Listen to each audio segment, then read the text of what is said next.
नमस्कार, मैं हूं आकांक्षा पेवाल और आप देख रहे हैं जन जागरण न्यूज। आइए रुक करते हैं आज के मुख्य समाचारों की ओर। श्री जागेश्वर धाम कॉरिडोर निर्माण में वर्तमान में जो प्राचीन प्रसिद्ध मुख्य द्वार हाथी द्वार के नाम से जाना जाता है, उसे ही कॉरिडोर निर्माण के प्रमुख द्वार के रूप में रखा जाए। वर्तमान का हाथी द्वार आध्यात्मिक वास्तु ऐतिहासिक रूप से महत्वपूर्ण है।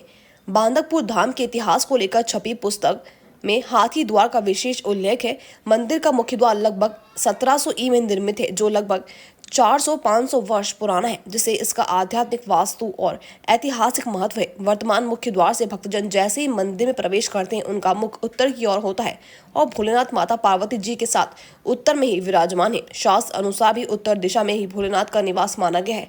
वर्तमान में बांदकपुर धाम के उत्तर दिशा में ही भोलेनाथ माता पार्वती जी का मंदिर है।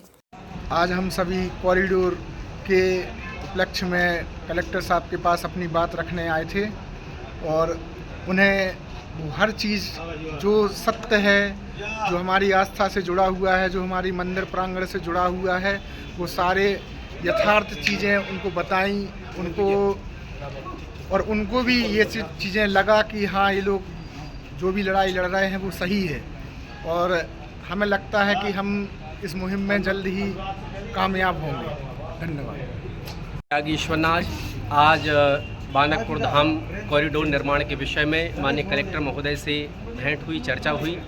अभी कॉरिडोर का जो विषय है उसमें अभी अखबार के माध्यम से जानकारी लगी कि जो कॉरिडोर निर्माण का मुख्य द्वार है वो मंदिर के पीछे की ओर करने का विचार चल रहा है, जिस पर हम लोगों ने माननीय कलेक्टर महोदय के सामने अपना पक्ष रखा और निवेदन किया है कि मंदिर का जो मुख्य द्वार है अभी जिस दिशा में है, जिस ओर है, वैसे ही रखा जाए, क्योंकि यह अति प्राचीन द्वार है जो लगभग 1700 ईस्वी पुराना है। 400-500 वर्ष पुराना ये द्वार है और वास्तु, आध्यात्मिक और ऐतिहासिक दृष्टि से ये महत्वपूर्ण है और उपयोगी भी है। अभी लगभग 90% जो श्रद्धालु तीर्थयात्री हैं इसी द्वार पर आते हैं, चाहे जबलपुर, नरसिंहपुर, दमोह, सागर और आसपास के अभाना, नोहटा, जवेरा, कटंगी जो क्षेत्र के लोग हैं वो इसी द्वार पर आते हैं। नर्मदा जी से जो कांवड़ यात्री आते हैं वो भी इसी द्वार पर आते हैं। जो हाथी दरवाज़ा है वो बांदकपुर मंदिर के इतिहास को लेकर जो सबसे पुरानी पुस्तक है उसमें भी इस हाथी दरवाजे का मुख्य द्वार का वर्णन है।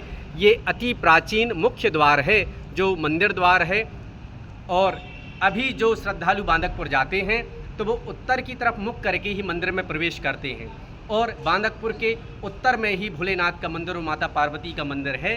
तो जैसे पुराणों और शास्त्रों में वर्णन आता है कि उत्तर दिशा में ही भोलेनाथ का निवास स्थान माना जाता है, तो वर्तमान में अभी उसी दिशा में है।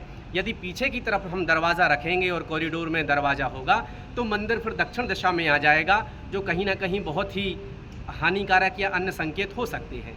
तो माननीय जिला प्रशासन के माध्यम से कॉरिडोर जो निर्माण हो रहा है उसमें निवेदन किया गया हम भक्तों की ओर से कि मुख्य द्वार को एज इट इज़ रखा जाए। वर्तमान में अभी सामने मंदिर की ही ज़मीन है और मध्य प्रदेश शासन की ज़मीन है, जो मध्य प्रदेश शासन और मंदिर कमेटी अब उसको अधिग्रहित करे और उस पर काम करे। पर्याप्त भूमि है कि भव्य कॉरिडोर निर्माण बांदकपुर धाम में हो सकता है, इसलिए ये निवेदन माननीय कलेक्टर महोदय के माध्यम से किया गया है। माननीय कलेक्टर महोदय ने हम लोगों को आश्वासन दिया है कि इस विषय का समाधान करके ही आगे बढ़ा जाएगा और इस विषय को माननीय मंत्री जी और अन्य पटल पर भी आप लोग भी रखें, ऐसा माननीय कलेक्टर महोदय ने संकेत किया हुआ है। जय जागेश्वरनाथ, जय भोलेनाथ।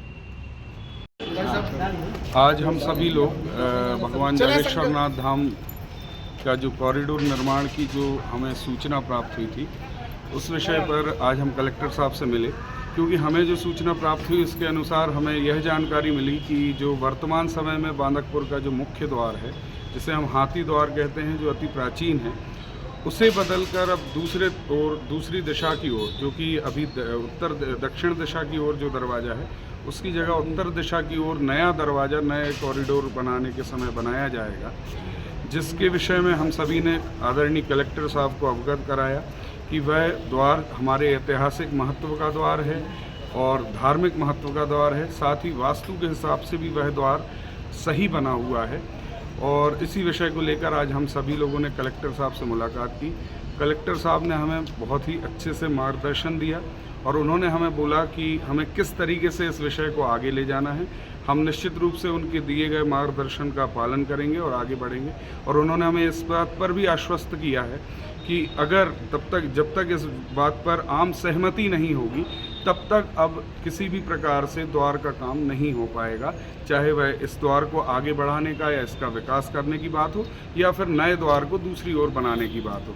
तो निश्चित रूप से यह हमारे कलेक्टर साहब का आश्वासन हमारे लिए एक बहुत ही सकारात्मक दृष्टि से अच्छा है कि अब जो द्वार बनेगा वह वास्तु के हिसाब से, धार्मिक महत्व के हिसाब से, लोगों की भावनाओं के हिसाब से होगा। जय जागेश्वर।